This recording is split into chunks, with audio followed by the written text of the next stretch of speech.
আসসালামু আলাইকুম। সকলকে স্টাডি ওয়ার্ল্ড থেকে স্বাগতম। আজকের সাধারণ জ্ঞানের বিষয় হচ্ছে বাংলাদেশের প্রশাসনিক কাঠামো।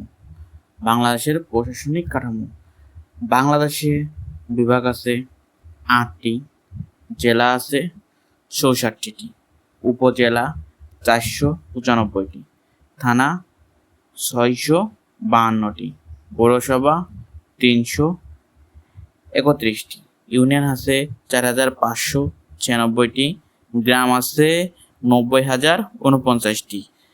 সিটি কর্পোরেশন কতগুলো আছে কমেন্টে অবশ্যই জানাবেন, এবং কারোর অন্য কোনো মতামত থাকলে অবশ্যই কমেন্ট করে জানাবেন। সকলকে ধন্যবাদ।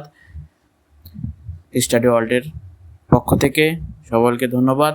সাথে থাকবেন এবং ভিডিওটা শেয়ার করে সকলকে দেখার সুযোগ করে দেবেন। ধন্যবাদ সকলকে।